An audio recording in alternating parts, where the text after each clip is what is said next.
Welcome to my official YouTube channel.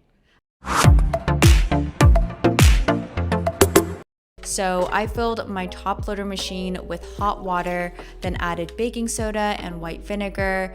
Then you can use this solution to wipe the dispenser and the parameter of the machine before running a cycle with hot water.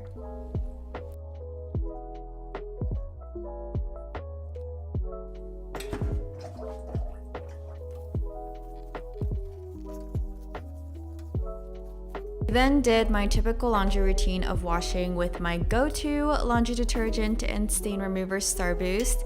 I laundried my darks and then my lights, and on this day I also ran a cycle for my bedding, towels, and blankets.